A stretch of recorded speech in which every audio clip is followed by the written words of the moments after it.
Assalamualaikum warahmatullahi wabarakatuh. Perkenalkan, nama saya Welsi Agusela dari kelas Sistem Informasi Bilingual B 2017. Di sini saya akan menjelaskan pengertian tentang ERP untuk melengkapi nilai UTS saya yang sebelumnya.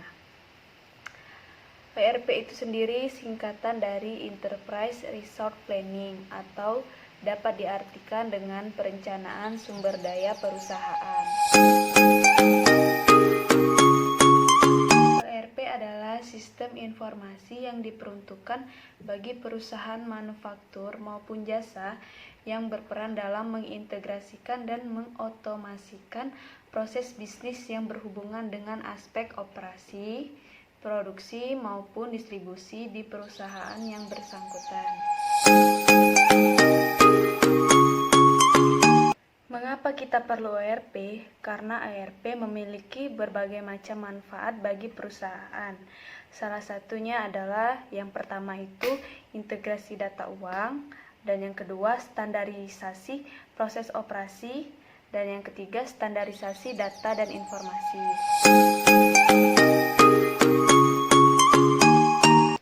Keuntungan penggunaan ERP yaitu yang pertama penurunan inventory, dan yang kedua dapat menurunkan tenaga kerja secara total, dan yang ketiga dapat meningkatkan service level, keempat itu dapat meningkatkan kontrol keuangan, dan yang terakhir dapat menurunkan waktu yang dibutuhkan untuk mendapatkan informasi.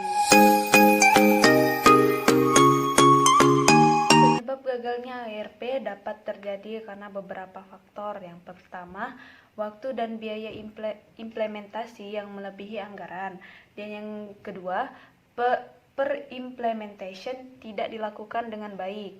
Dan yang ketiga, strategi operasi yang tidak sejalan dengan bisnis proses, desain, dan pengembangannya. Dan yang terakhir, orang-orang tidak disiapkan untuk menerima dan beroperasi dengan sistem yang baru. Selanjutnya, tanda-tanda kegagalan ERP. Tanda-tanda kegagalan ERP itu dibagi menjadi dua.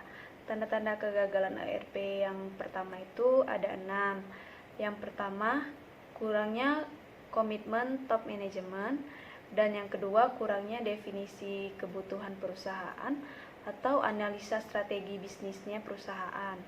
Dan yang ketiga, cacatnya proses seleksi software atau softwarenya tidak lengkap atau terburu-buru dalam memutuskan. Dan yang keempat, kurangnya sumber daya manusia atau sumber daya modal maupun sumber daya infrastruktur.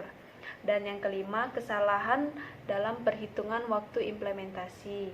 Dan yang terakhir, tidak cocoknya software dengan proses bisnisnya. Tanda-tanda kegagalan ERP yang kedua, bagian kedua itu ada 4.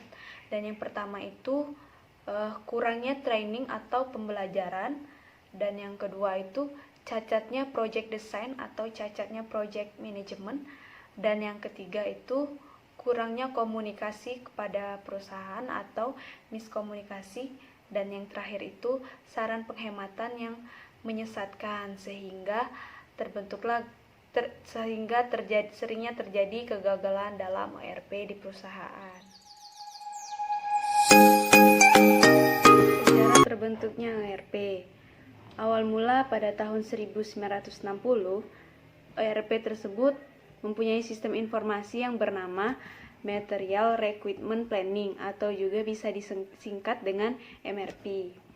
MRP tersebut merupakan tahap awal terbentuknya ERP yang sekarang dengan memakai konsep perencanaan kebutuhan material dengan fungsi pada bagian area inventory management dan company production. Konsep MRP pun mulai berkembang lagi pada tahun 1970 dengan menjadi nama Closed Loop MRP hingga akhirnya pada tahun 1980 maka berubahlah menjadi MRP 2 atau bisa disebut dengan Manufacture Resource Planning, dan barulah tercipta ERP pada tahun 1990 yang merupakan perluasan pada beberapa proses bisnis.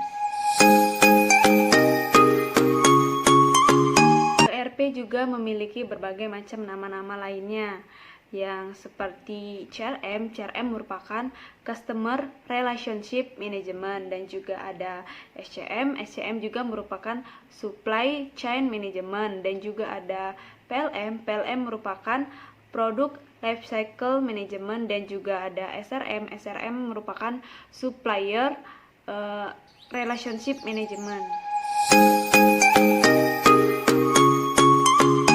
Pemilihan ERP memiliki berbagai macam kriteria yang pertama itu merupakan faktor experience dan knowledge, dan yang kedua itu merupakan faktor selection methodology, dan yang ketiga merupakan faktor dari analisa bisnis strategi, dan yang keempat merupakan faktor analisa people, yang kelima merupakan faktor dari infrastruktur, dan yang terakhir itu merupakan faktor analisa software.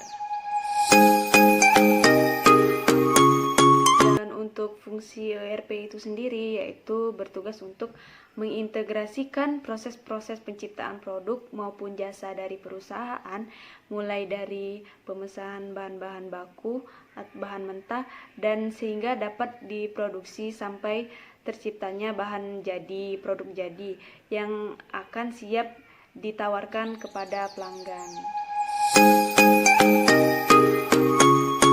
Dalam ERP pun memiliki 3 modul. Modul ERP itu yang pertama itu modul operasi, dan yang kedua modul finansial dan akuntansi, dan yang terakhir itu yang ketiga itu merupakan modul sumber daya manusia.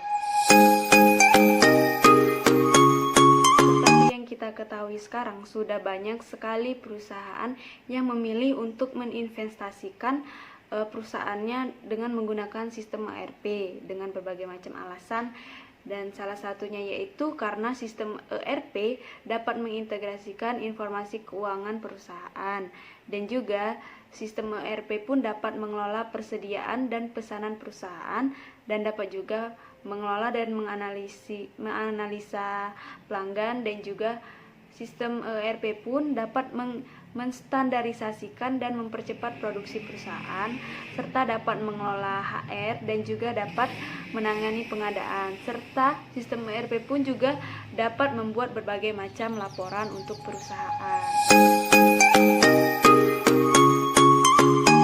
Adapun variasi ERP di manufaktur itu ada 4. Yang pertama itu make to stock, atau juga yang dengan artian produksi barang untuk dijadikan sebagai stok.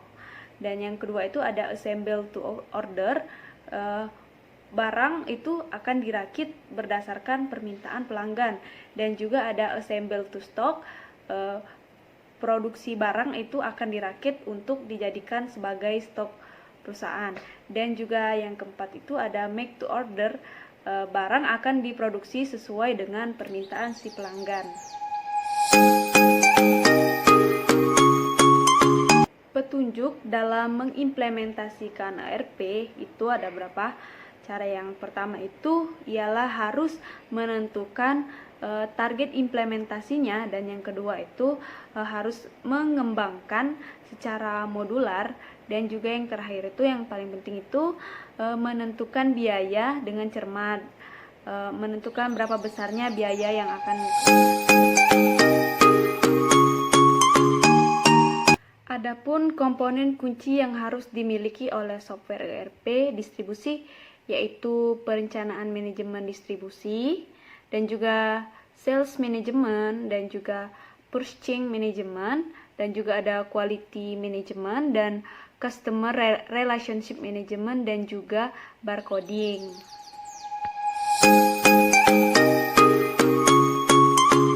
Selesai. Itulah semua penjelasan tentang ERP dari saya, dan apabila ada kesalahan perkataan atau saya mohon maaf, dan kepada Allah saya mohon ampun. Itulah yang dapat saya